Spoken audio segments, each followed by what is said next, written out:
Bonjour, dans la deuxième vidéo de introduction de la thermodynamique. Donc maintenant, on va voir la pression partielle dans un mélange de gaz parfait.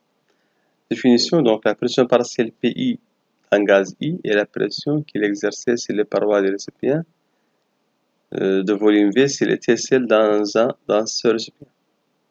Donc c'est la définition de la pression partielle. Considérons par exemple deux gaz parfaits, l'un repéré par l'indice 1 et l'autre repéré par l'indice 2. Soit deux récipients identiques de volume V maintenus à la même température T à l'aide d'un thermostat. Donc à l'aide d'un thermostat, on donne la même température à deux récipients.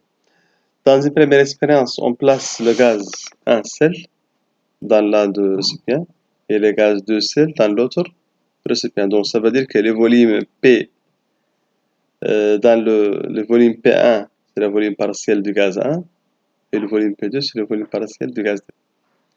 La loi de gaz parfait s'écrit alors pour le gaz 1, donc c'est P1V est égal à N1RT. Pour le gaz 2, P2V c'est N2RT. Dans une deuxième expérience, les deux gaz sont placés dans une celle de 2 enceintes de volume V, maintenue à la température T, mélange idéal de gaz parfait. Voilà, donc on a donc P1 c'est N1RT sur V et P2 c'est N2RT sur V. La pression totale, c'est la somme de deux, donc c'est P1 plus P2, donc c'est N1 plus N2 fois RT sur V. Donc, soit XI la fraction molaire des gaz du mélange I, c'est XI c'est le rapport de la quantité de matière de gaz I, c'est la quantité de matière totale. Voilà, donc on déduit de cette relation la valeur de PI en fonction de P. Donc on déduit que PI, comme XI c'est NI c'est N1 plus N2, en tenant compte de la relation de la pression P, voilà. Voilà donc la pression partielle PI du gaz est alors, en notant P la pression totale, PI c'est XI fois P. Voilà, donc par exemple P1 c'est N1 fois RT sur V. N1 c'est quoi? N1 c'est X1 fois N total. Voilà. Donc X1 fois N total. Donc on rappelle, j'ai une P1 hier. X1 fois N total fois RT sur V. N total fois RT sur V, c'est la pression totale. Donc on trouve que P1 est égal à X1 fois P. Donc généralement, PI est égal à XI fois P.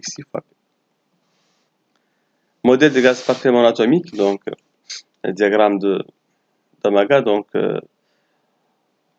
c'est un diagramme qui est obtenu expérimentalement. Donc soit étudier un gaz réel contenu dans une assiette à volume variable V, maintenu à température constante. La température est maintenue constante, par exemple, à l'aide d'un thermostat. Pour chaque valeur de V, on atteint l'équilibre du gaz, puis on mesure la pression P. Par exemple, dans une enceinte, on peut déplacer la piston pour varier le volume V. Et on garde la température à l'aide d'un thermostat. Et pour chaque valeur de V, on atteint l'équilibre du système, puis on mesure la pression P à l'aide, par exemple, d'un manomètre. Donc, on trouve, par exemple, la courbe qui représente P en fonction de PV. Donc, on va trouver, par exemple, un isotherme. Donc, ce qui est cette courbe curvée, voilà, donc c'est l'isotherme du gaz dans le cas du gaz réel. Voilà, donc, lorsque P tend vers 0, pression faible, voilà, donc, la valeur du produit PV, donc, c'est une valeur qui ne dépend que de la température.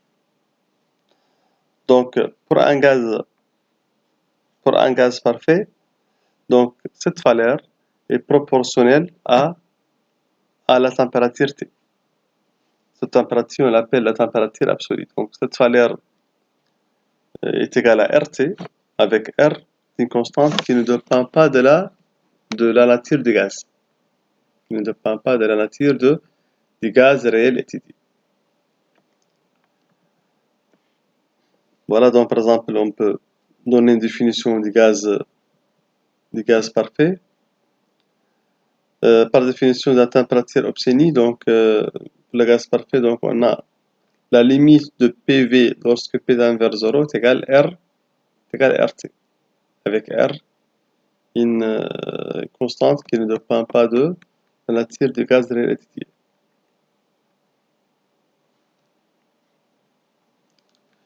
Le gaz est contenu dans un récipient de volume V, maintenu à la température T par un dispositif extérieur, par exemple le thermostat.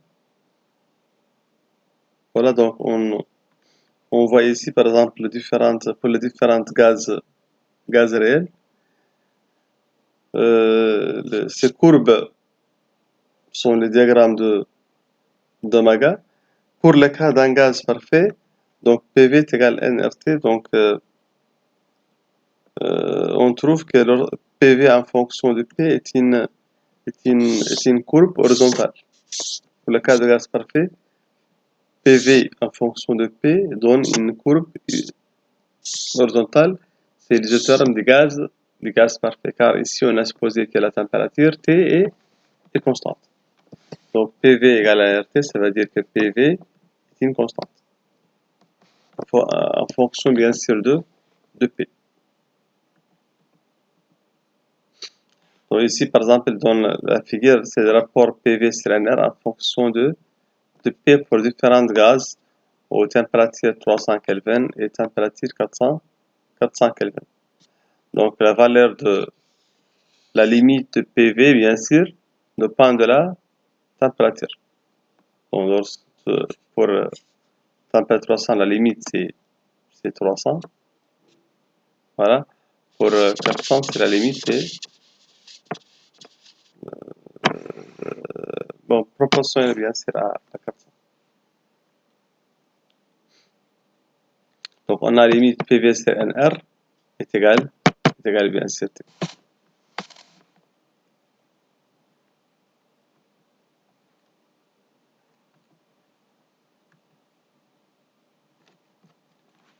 Voilà donc